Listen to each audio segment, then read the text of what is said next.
ఏమిటమ్మా అతిగా నవ్వుతున్నావు? నువ్వు చెప్పింది కరెక్ట్ డాడీ. మొదటి 2 ఉద్యోగాలకి వేల సంఖ్యలో అప్లికేషన్స్ పంపించారు. 3వ దానికి మాత్రం ఒకటి వచ్చింది. దానికి అంత నవ్వు నవ్వాలా? అది కూడా స్టాంప్ లేకుండా పంపించారు. పైగా మనమే డబుల్ ఛార్జ్ కట్టాల్సి వచ్చింది. ఏమిటి? ఈ రాజా రామ్మోహన్ రావుకి స్టాంపు లేకుండా అప్లికేషన్ పంపించడమా? ఎంత ధైర్యం! వాడి పేరేమిటి? గాంధీ. ఆ పేరు పెట్టుకుని కూడా వాడికి అంత తలపొగరా? సరే, వాడిని వెంటనే ఇంటర్వ్యూ.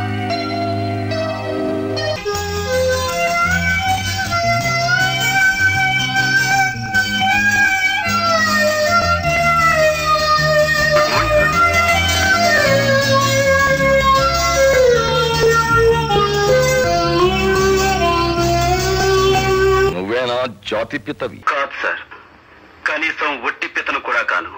పెళ్ళవలేదు కనుక కొంతమంది మాత్రం ముద్దుగా నిరుద్యోగ పిత అని పిలుస్తూ ఉంటారు. నువ్వు ప్రాక్టికల్ జోకులే కాకుండా మామూలు జోకులు కూడా బాగా వెయ్యగలవన్నమాట. గుడ్. చూడబాయ్, జోకులు వేసేవాళ్ళంటే నాకు చాలా ఇష్టం. కానీ నా మీద జోకు వేసేవాళ్ళంటే నేను వాళ్ళంతేదో చూడకుండా నాకు నిద్ర కూడా పట్టదు. ఇంటర్వ్యూ ప్రారంభిస్తాను. మొదటి ప్రశ్న, నీ ఇల్లు ఎక్కడ? నా ఇల్లు అంటూ ఏమీ లేదు సార్. నేను ఉండే ఇల్లు మాత్రం ఊరి చివరి చిన్న పాక. సెకండ్ క్వశ్చన్, నీ ఇల్లు అదే నువ్వు ఉండే పూరి పాక ఇక్కడి నుంచి ఎంత దూరం? 15 కిలోమీటర్లు. ఇక్కడికి నువ్వు ఎలా వచ్చావు?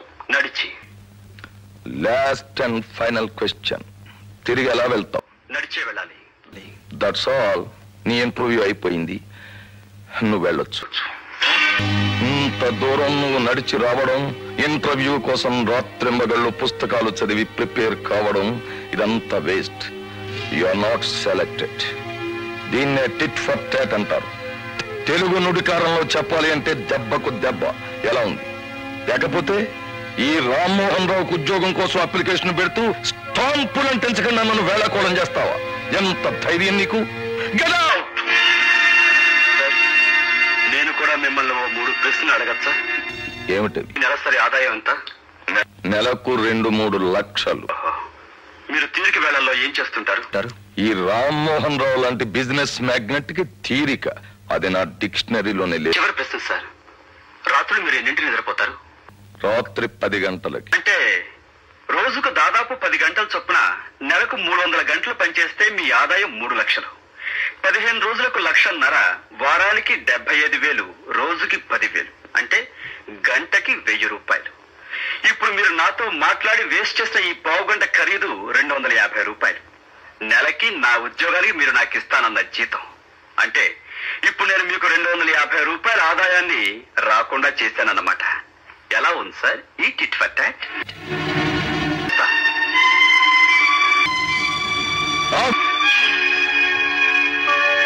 Come here. ఇంత తెలివైన వాడివి ఈ ఉద్యోగానికి ఎందుకు వచ్చావు?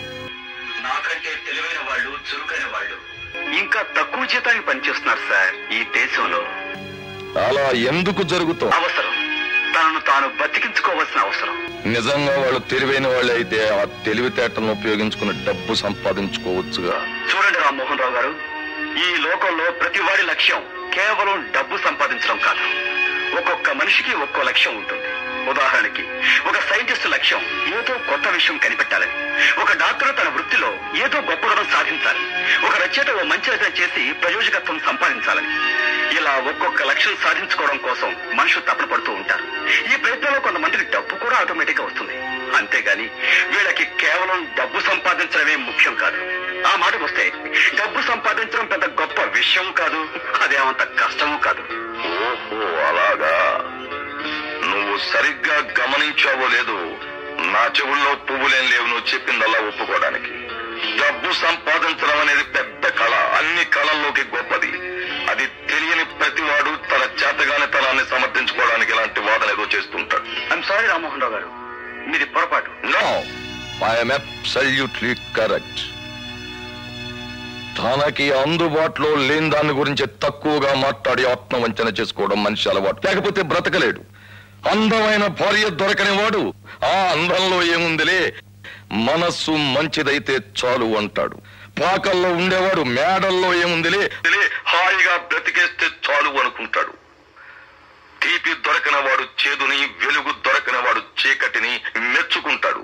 అలాగే నీలాంటి దరిద్రులు డబ్బులు చోకలు చేసి మాట్లాడతారు. రామ్మోహన్ రావు గారు, దరిద్రుడు అన్నానని కోపం వచ్చిందా? అదేం తిట్టు కాదబ్బాయి, డబ్బు లేని వాడిని పిలిచే ఒక మామూలు పిలుపు. డబ్బు లేక దరిద్రులైన వాళ్ళని చూసి జాలి పడచ్చు కానీ ఒక సంస్కారం లేని దరిద్రుని క్షమించలేము. చూడండి, డబ్బు సంపాదించడమే నా ధ్యేయం అయితే 5 సంవత్సరాల్లో 50 లక్షలు సంపాదిస్తాను. పిచ్చివాగుడు కట్టిపెట్టి 5 సంవత్సరాల్లో 50 లక్షలు.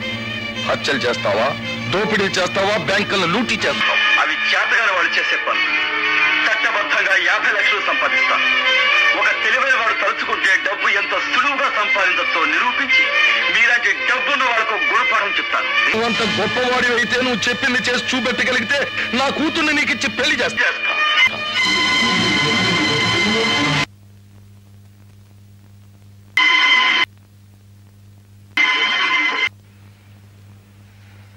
సరే, ఈ పందెం నాకు ఇష్టమే. ఆల్ రైట్, నువ్వు వెళ్ళొచ్చు.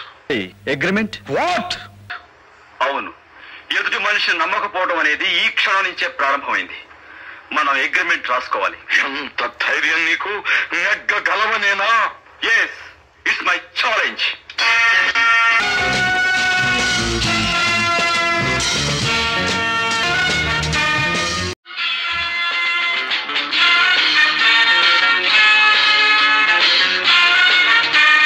బాగా గుర్తుంచుకోండి, ఈ రోజు ఏప్రిల్ 19. సరిగ్గా ఈ రోజు నుంచి 5 సంవత్సరాలు తిరిగేసరికల్లా 50 లక్షలు సంపాదించి మీకు చూపిస్తాను. వస్తాను.